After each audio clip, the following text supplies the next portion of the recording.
Alright travelers, welcome back to another Marvel Rivals video, and today we're going over Dev Visions Volume 4.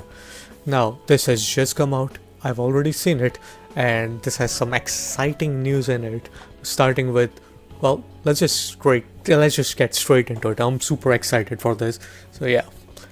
Starting with the Thing and Human Torch actually. Two family members will be joining the fray, the Thing and the Human Torch. First up, we've got the Thing. He's a crazy, by the way, crazy look. I think they nailed the Thing perfectly. Whether you need a strong defensive wall or a fierce frontline fighter, he's your go-to guy. Yeah, so he's going to be a vanguard, and from what he's saying, I'm pretty sure he's going to be like a frontline brawler and not like a diver. I don't think he will have any shields, maybe like one or two block moves or something, but yeah, I don't expect too much. I think I think he has a place in this game right now. Yeah, I'm biased because I'm a tank main, but I think we do need more tanks, definitely. And then there's the Human Torch. He's a blazing duelist who's here to light up the skies and scorch his enemies with his fiery style. He jumps through the air like a comet and brings the heat when you need a true aerial ace. A true aerial ace, so he's going to be the third flight-only character after Iron Man and Storm, I believe, right? And yeah, I think he's going to be a pretty self-explanatory duelist. Go in the sky, throw fireballs, try not to get hit. I would really like him to be like really mobile in the air, because Storm and Iron Man are not that mobile. It's like Storm, you can like use the speed boost to avoid like ultimates at times, but like you're not that mobile like a Spider-Man or something, you know. I would like Mr. Johnny Storm to be a more or less a mobile flyer, you know. His presence will certainly ignite the battlefield, but that's not all. Prepare to explore the sinister depths of the... So this was already revealed in the last Dev Vision when the season 1 was about to drop. They said this season will have 2 maps. The one we already got, Midtown, I like Midtown, and Central Park, which will come half season, which is right here, right now. The Empire of Eternal Night in our new map, Central Park. Venture into this haunted terrain, now dominated by... I really love the aesthetics of this map though, I gotta say. Dracula's vampire legions. Rescue Rita Tosca. Dracula's model is just right there. You know, maybe we should get him as a... I don't know, as a playable character, you know? Yeah, I would love to see him as a playable character. The Asgardian Squirrel God of Yggdrasil. I think that's... is it Fenrir? It might be Fenrir, I don't know. I see a dog in this thing and I think like, maybe it's Fenrir, I don't know. I'm just spitballing. And embark on a daring raid of Dracula's castle to vanquish the darkness and end the eternal night. Competitive mode adjustments. This was already revealed before, but basically we at half season are going to get the rewards already, which we saw. Yeah, the Grandmaster and above will get the Crest of Honor, top 500 will get this Crest of Honor, and the gold ranks and above will obviously get the Blood Storm skin, which is quite nice. And you have to play 10 more competitive maps after the half season is out, you know, 1.5 update is out, and then you'll be eligible to get... Grandmasters will get this one, Celestial this one, Eternity this one, and top 500. All new That's pretty good. It has an animation, it's pretty good actually. And another skin for Johnny Storm, so it's peak. Next up, excess Chrono Tokens. I'll let him explain this one. We've heard your feedback about excess Chrono Tokens and how frustrating it can be when they don't carry over. So, we are excited to announce a brand new redemption system. Now, you can convert those excess Chrono Tokens into units. If you purchase the luxury battle pass and redeem all its rewards, you will be able to convert any leftover chrono tokens for units at a specific ratio. So basically, once you finish the battle pass, right? Like if you have bought the battle pass, it doesn't matter if it's like the $5 or $10 one or like the really big one. It doesn't matter as long as you have bought the battle pass. By the end of the battle pass, if you have like purchased all the rewards in it, like all the banners, emotes, whatever, right? And then the remaining will be converted into units at a specific ratio, which they do not mention. I'm probably guessing like 100 or 2 1 or some shit, because we get so much of the chrono tokens. I mean, this is pretty good, but I mean, for free to play players, it doesn't really mean much, right? Like, I saw some people on Twitter be like, oh, holy shit, win for free to play players, but like, no, you still have to purchase the battle pass. But I mean, that's still good, right? The leftover chrono tokens, no use. Our tournament plans, I mean, they're doing Marvel Rivals International Championships or something. I doubt people care. Now the Balance Odyssey, this is big.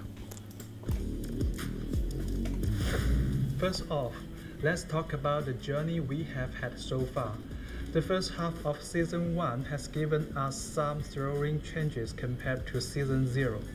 Yeah, I mean, Season 0 was basically putting your toe into the water, right? Dipping your toe into water, checking how cold is the water, how hot is the water, making sure if everything's fine. And yeah, I think I do like Season 1's overall meta more than Season 0, where I was just getting shot in the head from Hawkeye across the map with no counterplay at most times. We have seen more duelist heroes in competitive like Storm and Squirrel Girl really shine. Storm, yeah, I mean, Storm's buffs have been massive in Season 1, and she's basically either picked or banned from Diamond and above. If you're below Diamond, it's fair game. Below Diamond and above, she's either banned or you pick her.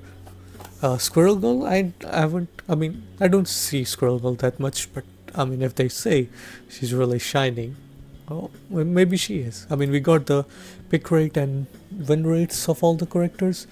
You know what? Let me just see real quick. Squirrel Girl in competitive. Password 5% pick rate, 46% win rate. I wouldn't say she's really shining, but 46% win rate. I mean, Storm at 57 win rate is definitely shining. But yeah. And why Hela and Hawkeye have cooled down a bit. Yeah, they definitely have. Balance. And let's not forget the balance changes at the start of the season and the addition of Invisible. Now, Invisible Woman has changed the meta a lot. She is like the third most picked healer, and like by a very little margin that she's not picked over Luna, right? But yeah, Invisible Woman super great. I mean, I think in higher rank, yeah, in higher ranks, Invisible Woman is preferred more because her ultimate charges up faster than Luna Snow at times. She also has more utility, maybe. Obviously, Cloak and Dagger is just too insane this game, or well, this season basically. Woman. Together, they have revitalized the strategies matter and given players more options. Be for real, revitalize the strategist meta. Strategist meta has been real since Season 0. These changes are undoubtedly a win for all. But hold on, there are a few challenges we have noticed that we are ready to tackle to make your gameplay even more epic. Alright, triple strategist terror, which is exactly what I would call it too. It's just so insane. You pick a Loki, you pick Cloak and Dagger, you pick like Luna, and there's like every fight you're going into, every ult you're using, and they always have a counter ult. Your ults are basically not doing anything. The triple strategist lineup has been gaining ground, especially among the upper ranks. For us, it's been great to see so many different team compositions out there. proving that victory isn't just about the classic 2-2-2 lineup. Which is very, very true, and that's why we don't need roll queue. Like, roll queue is not needed. 2-2-2 is not needed to win the game. Right? I know it can be frustrating when you get like 5 insta-lock DPSs. Well, yeah, you're probably not winning with 5 insta-lock DPSs, but like having 3 DPSs at times and 1 tank, or 3 healers and like 1 DPS, they all work perfectly fine, you know? So yeah. But here's the catch. The quick ultimate recharge for strategies like Cloak and Dagger and our mischievous friend Loki has led to some oppressive moments. Yeah, my Cloak and Dagger is basically like just like it's too broken. Like the game starts 10 seconds and it's us against the world, and there is like nothing you can do that early. Like later on in the fights, you can counter her with like Magneto ultimate, but Magneto doesn't charge as quick enough to keep up with all the Cloak and Dagger ultimates, and it's really annoying at times. A triple strategy setup often means at least one ultimate counters a Vanguard or like I Duelist's ultimate, which may slow down the game's pace. We want every match to feel exhilarating, not drawn out. That's why in our upcoming changes, we will be bumping up the energy costs for those frequent ultimates. We will also be giving some targeted nerfs to certain strategies ultimates. You have Cloak and Dagger. I'm looking at you. Yeah, everyone's looking at her because it's us against the world every single game. But yeah, basically, more or less, every defensive ult strategist is going to get like a charge nerf, right? So how quickly you get your defensive ult is going to take longer. So you're not 3 seconds into the game, you're not hearing us against the wall, like I said.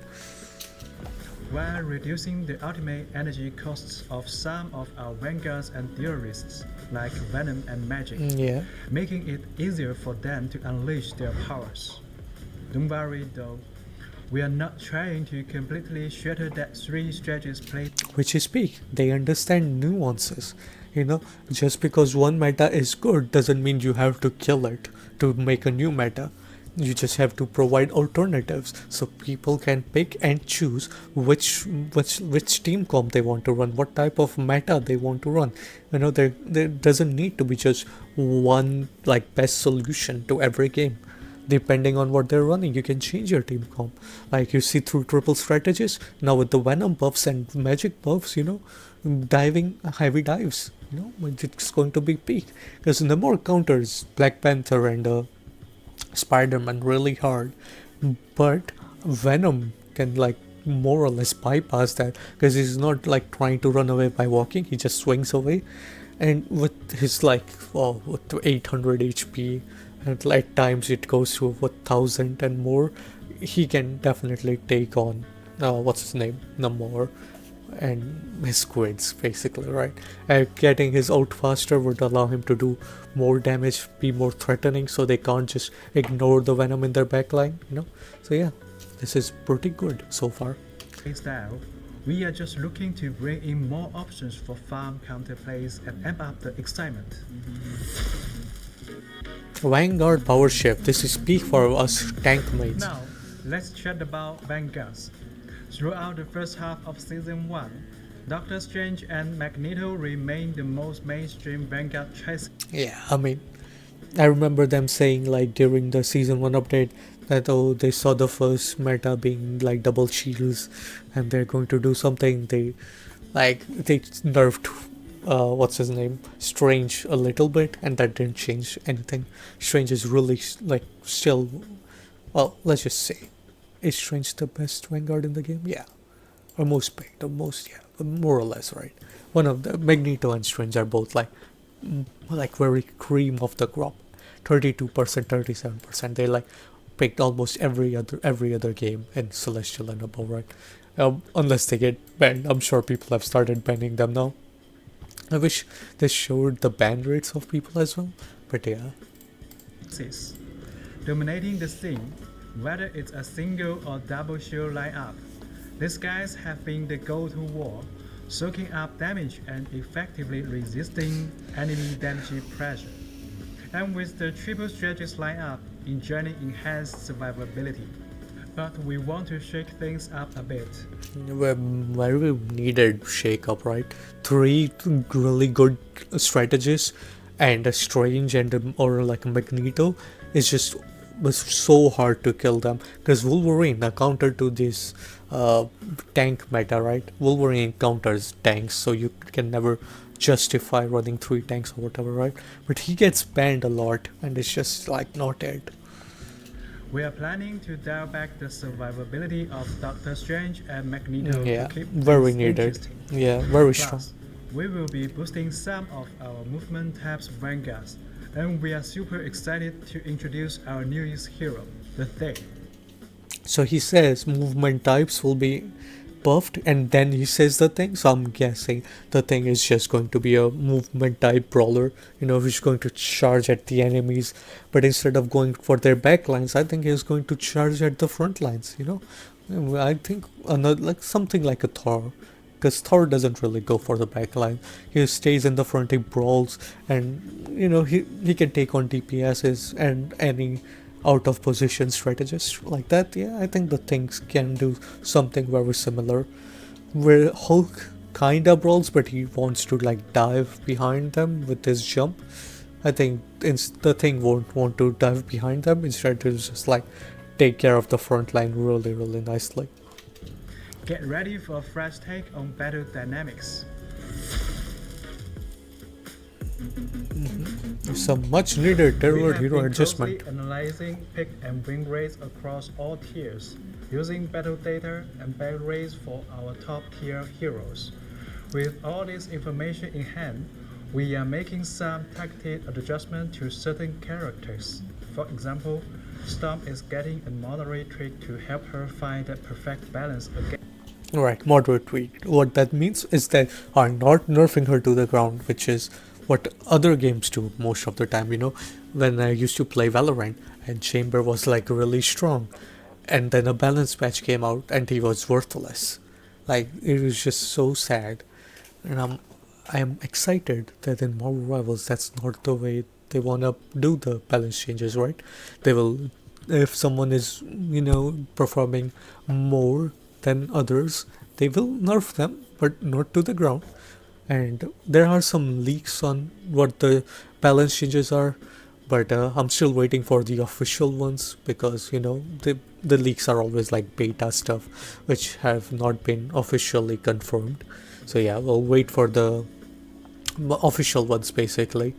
But in the leaks one, she just like gets a few percentage up and down, which is perfectly fine. Again, also, Moon Knight's ultimate is also getting Yeah, a the moderate moon tweak to help him haunts feel more everyone in the balanced. game and he needs to be balanced, yeah, basically. Other than his ult, he's fine. Now, let's talk about the balance schedule.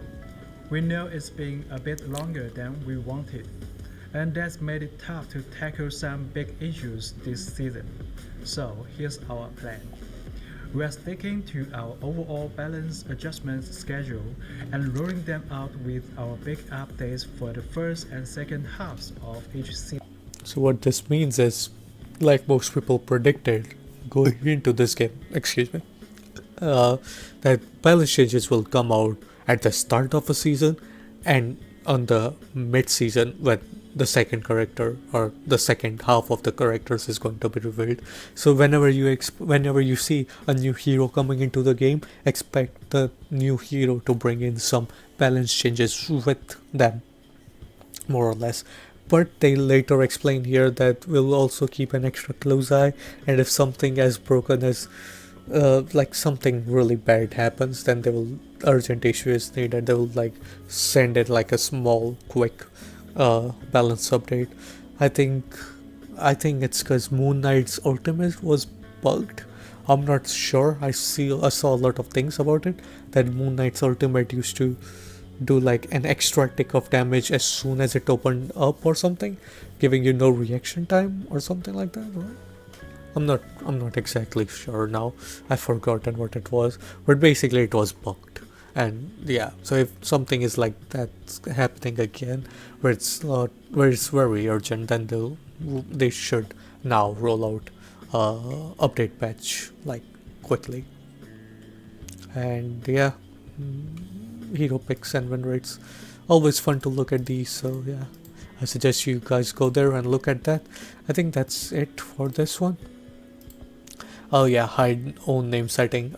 People started doing targeted bans, like they would grab your name, put it on like a Marvel Rivals tracker, check who you main, how good are you at it, and then they'll like target ban you, which is like, oh, okay. So now, not only does my team hate me for picking Spider-Man, if I do really good at Spider-Man, my enemy team is now target banning me, which is like, all right, pal, right? But yeah, that's all for Dev Vision Volume 4. I'll make another breakdown video when the balance patch actually, like the what should I call it, the balance patch paragraphs drop or something, right, on their Marvel Rivals originally news in here. Yeah, whenever the balance patches, patch notes arrive. Yeah, patch notes, that's the word. Whenever the patch notes arrive, I'll make a breakdown video on that. And I'll new character reveals in like 2 hours, they said. It's been what, I think it's been an hour since the video has come out, so they might have already come out. So yeah, I'll probably have them posted as a separate short on my YouTube and Instagram. So if you follow me there, you can see them, or you can just subscribe to their own channel and watch it here, I guess. I would really appreciate if you watch my channel though. But yeah, thank you for watching, and I'll see you again next time. Bye bye everybody.